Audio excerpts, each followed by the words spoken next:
Bien, buenos días.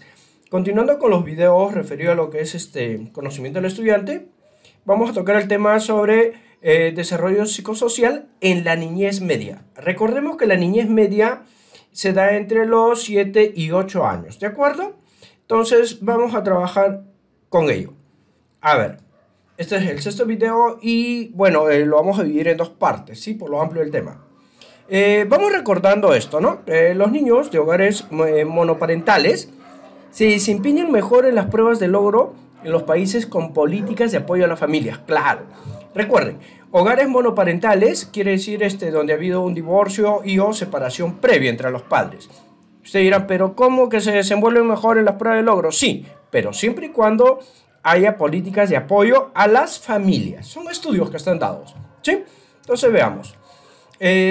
Otro punto no menos importante y que debemos de tener siempre en consideración es también referido a un estudio previo que los patrones de acoso escolar y victimización pueden establecerse desde el jardín de los niños. ¿Estamos? Entonces siempre hay que tener cuidado con ello, mucho cuidado, ¿ya? Bien, vamos a tratar acá, el primer punto a tratar va a ser referido a lo que es el autoconcepto, ¿no? Referido a los niños de edad media. ¿Cómo van formando un autoconcepto más realista? Y ello lo forman gracias a la interacción que tienen con sus padres, es decir, con los niños de su propia edad o edades similares, ¿no? No olvidar antes de iniciar de que el tipo de hogar, es decir, cómo es la familia, cómo está construida, influye bastantemente o de manera bastante fuerte en el desarrollo psicosocial de los menores. ¿Estamos? Entonces, iniciamos con una pregunta. ¿Cómo desarrollan los niños en edad escolar un autoconcepto sano y realista y cómo demuestran su crecimiento emocional? El yo en desarrollo. Claro, así van desarrollando su propio yo. Bien, el tema autoconcepto es el conocimiento que tenemos de nosotros mismos. ¿Qué concepto tenemos de nosotros mismos? Lo vamos a ver con un ejemplo. Recordemos este momento que ocurre cada bimestre, trimestre y en todo caso a fin de año. A los chicos le entregamos la boleta de nota, ¿sí? Entonces, cuando los chicos tienen disponible su boleta de nota, vamos a asumir en este ejemplo de que él tiene A en comunicación y en matemáticas obtuvo una B. Para esta edad, en la niñez media, el estudiante, el niño, vamos a decir así el niño, ya está en la capacidad de él mismo pensar, ¿no? Y tomarse un propio concepto de él, asumiendo de que él es muy bueno en letras, pero en matemáticas, en números, vamos a decir, él es regular. ¿Vieron? Entonces, esa es la edad donde ya los chicos ya comienzan a tener un autoconcepto más realista, más de acorde a cómo es en sí, ¿no? Entonces, puede reconocer que es bueno en algunas materias y no lo es tanto en otras. A diferencia de que cuando son más pequeños, es un todo o nada. Ellos dicen, soy buen estudiante o mal estudiante. Entonces es clave el trabajo que hacemos nosotros. Desde pequeños, tratar de llevarlos a la mejora de su autoconcepto. Porque sabemos que el que seas bueno en letras no implica de que eres malo en ciencias, ni viceversa, ¿no? Y hay estudios al respecto y la mayoría lo conoce, ¿no? Entonces, muy importante esto, pero ¿dónde requieren bastante apoyo para fortalecer su autoconcepto? En la niñez media, es clave. Entonces, todos los docentes que trabajan con niños de estas edades, reflexionar y tratar de apoyar. Y aún más, como les comentaba, estos son preguntas de examen. Ya al final les voy a decir por qué, ¿no? Entonces, recordemos que la edad media o niñez media se entra a los 7 u 8 años. Es donde alcanzan la tercera etapa del desarrollo del autoconcepto. ¿Estamos? Ya sabemos cómo funciona esto, el autoconcepto. Bien, la autoestima, otro componente importante dentro de lo que es el yo de los niños, ¿no? El desarrollo. Entonces, ¿qué bien vendría a ser la autoestima? La opinión que tienen los niños de su capacidad para el trabajo productivo, cosa que muchas veces, tanto en casa como en la escuela, no consideramos. Ojo, para el trabajo productivo. Veamos aquí un ejemplo. Eventualmente a los chicos le pedimos que nos apoyen en las cosas de casa, ¿no? Como limpiar o apoyar en la cocina, etcétera, etcétera. Ello es pero muy importante para estos niños. ¿Por qué? Porque ello hace que mejore su autoestima. ¿Estamos? Así mismo, ustedes miran, Johnny, pero en el colegio, ¿cómo? Eventualmente pedimos a los chicos que, por ejemplo, planten, ¿no? Planten algunos arbolitos, etcétera, etcétera. Y recuerdan de que ese lo hacen, pero le ponen el mayor empeño posible para realizar estas actividades. Claro, ello ayuda a fortalecer la autoestima de los estudiantes, ¿no? ¿Por qué? Porque así como fortalece su autoestima, está también desarrollando su sentido de competencia. Johnny, ¿cómo funciona su sentido de competencia? Si tenemos 3, 4 grupos de niños y les mandamos a hacer una tarea similar, por no decir la misma, ¿qué va a ocurrir? Cada grupo de niños lo va a tratar de hacer mejor que el otro grupo. Entonces su sentido de competencia se ve incrementado y mejorado. Para ello está el docente para determinar las pautas del caso, ¿no? Y obviamente, ¿quién o quienes mejor hacen estas tareas productivas? ¿Por qué? Porque se sienten integrados, ¿no? En la sociedad donde están. Quienes mejor lo realizan, su autoestima es mayor y mejor.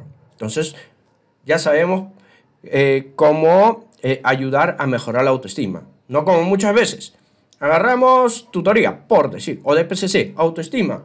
Hablamos una y otra cosa, pero finalmente no llegamos al logro de lo que estamos tratando. Que en este caso sería mejorar la autoestima de los chicos. Y ahí hay actividades que podemos realizar para con ellos, ¿no? Entonces, el tema de la autoestima está relacionado estrechamente con el trabajo productivo, no lo olvidemos, ¿no? Que viene a ser la cuarta etapa del desarrollo psicosocial que propone Erikson, ¿no? Entonces, continuamos.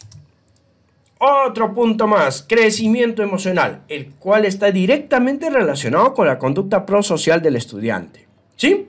Igualmente, estoy recalcando, ¿no? La niñez media, 7, 8 años. Entonces, en la niñez media es pero muy común que los chicos tengan conciencia de los sentimientos de vergüenza, de orgullo, culpa, etc. Ya hay una serie de sentimientos que comienzan a desarrollarse en los chicos. Por ejemplo, tenemos acá un pequeño que está sentado en el vacío, obviamente por la figura. Ustedes se dan cuenta que es de 3, 4 añitos. Si ello hacemos con un niño de 7, 8 años, ¿qué le vamos a generar? Vergüenza. ¿Por qué? Porque a esa edad ya hay ciertos sentimientos que salen a aflorar. ¿Ven? Entonces hay que tener bastante cuidado con ello. ¿Sí? Mucho cuidado, diríamos. Entonces, esta es la etapa también donde los estudiantes, los niños, vamos a decir, aprenden nuevos sentimientos, ¿no? Como es temor, tristeza. Y por sobre todo es clave a cómo reaccionan o reaccionamos nosotros los adultos ante ciertas emociones de los estudiantes, ¿no? Y esas emociones que nosotros manifestamos a través de las reacciones que tenemos influyen enormemente. Mucho, mucho cuidado. ¿De acuerdo? En la escuela, muchas veces, ¿qué hacemos? Lo he visto. Creo que la mayoría lo ha visto. Aunque sea en alguna oportunidad. A veces el docente, ante cierta acción realizada por el estudiante, lo reprime. Eventualmente hasta le alza la voz o lo avergüenza delante de los compañeros. Pésimo, porque el crecimiento y desarrollo emocional del estudiante se ve afectado. Como están notando, nosotros formamos parte de ello. Me dirán, Johnny, pero en su casa, bueno, también en su casa. Y es bueno conocer todo esto para que en las horas de tutoría o en las reuniones para con los papás, poder nosotros apoyar a los papás. Porque muchas veces, ellos no conocen estos puntos. Y simplemente dañan el desarrollo emocional de los pequeños, en este caso de sus hijos, ¿no? Entonces, por ejemplo, cuando un docente responde con desaprobación o castigo, ¿qué emociones surgen en el niño? Irritación, claro, hay algunos chicos que se van a enojar, pero hay otros donde el sentimiento que aflora es el temor. Y eso es una de las causas que pueden hacer que los estudiantes crezcan como personas más retraídas que el resto. con temores, ¿no? Entonces, bastante cuidado y muy importante conocer todo esto. Consecuencia de todo lo que estamos mencionando, hay un tema, un punto que salta a la vista, que es la autorregulación o autodisciplina, que de acuerdo a estudios, y ahora lo van a ver de dónde obtengo estos datos, es un mayor predictor del logro que tienen los chicos, ¿no? De lo que nos pueda decir el CI o coeficiente intelectual de los menores. Entonces la autodisciplina es importante. ¿Y qué tan importante es? Seamos honestos. Vienen los exámenes, nombramiento, ascenso. Muchos colegas esperan 1 mes, 2 meses, 3 meses para estudiar. Dicen, no, todos los días voy a estudiar. Pasó la semana y no estudiaron. No, porque no pude por esto, por lo otro y por lo otro. Pero pretexto hay. Llega el examen, el resultado no es el adecuado. ¿Qué nos faltó? Autodisciplina. Ello es lo que nos faltó. Pero ello se consigue desde pequeño. Se va logrando. ¿Estamos? Entonces, veamos la autorregulación, que finalmente se va a traducir en la autodisciplina que nosotros, o que los pequeños para cuando sean adultos, sean lo que nos siempre admiramos, ¿no? Sean personas disciplinadas. Entonces, la autorregulación que implica un esfuerzo, pero voluntario, por controlar las emociones, atención y la conducta. La figura que están viendo es algo muy, muy frecuente, ¿no? En las aulas de clase, eventualmente los chicos, uno plantea un problema, ¿no? O una tarea, vamos a llamarlo así. Lo intentan al inicio, al ver de que no apuntan al resultado esperado, se frustran. Eso lo hemos visto. Pero recalco, ¿se puede prevenir ello? Sí. Y se puede prevenir ayudándolos en autorregularse, en mejorar su autoconcepto. Y así, todo lo que hemos estado viendo van a influir positivamente en el desarrollo emocional o psicoemocional de los estudiantes. ¿Estamos? Entonces, ¿qué ocurre? ¿No recuerdan? ¿Se enojan o se frustran los pequeños? No. Algo importante de que muchas veces el control voluntario, ¿no? La autorregulación, que finalmente es control voluntario, está fundado en el temperamento, ¿no? Es un tema ya genético, ¿no? Biológico. Pero ello no implica de que no se pueda mejorar y corregir, ¿no? Y esta parte, poco control voluntario, puede predecir problemas de conducta posterior. Ah, ¿vieron? Entonces, nos queda apoyar a los chicos. Y otro punto más, antes de finalizar esta primera parte del tema que estamos tratando.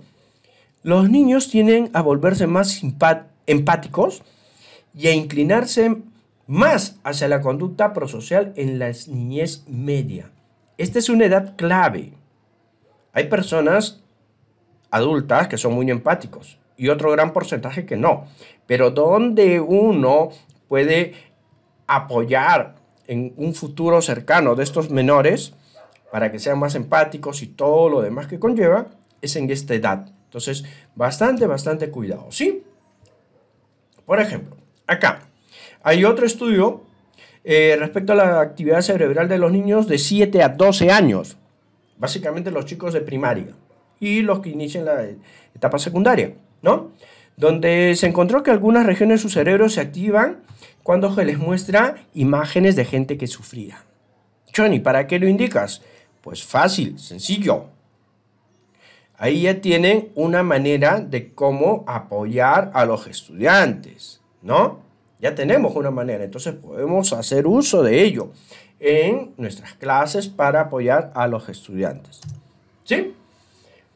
Conclusión. Vamos a llegar a 3 conclusiones.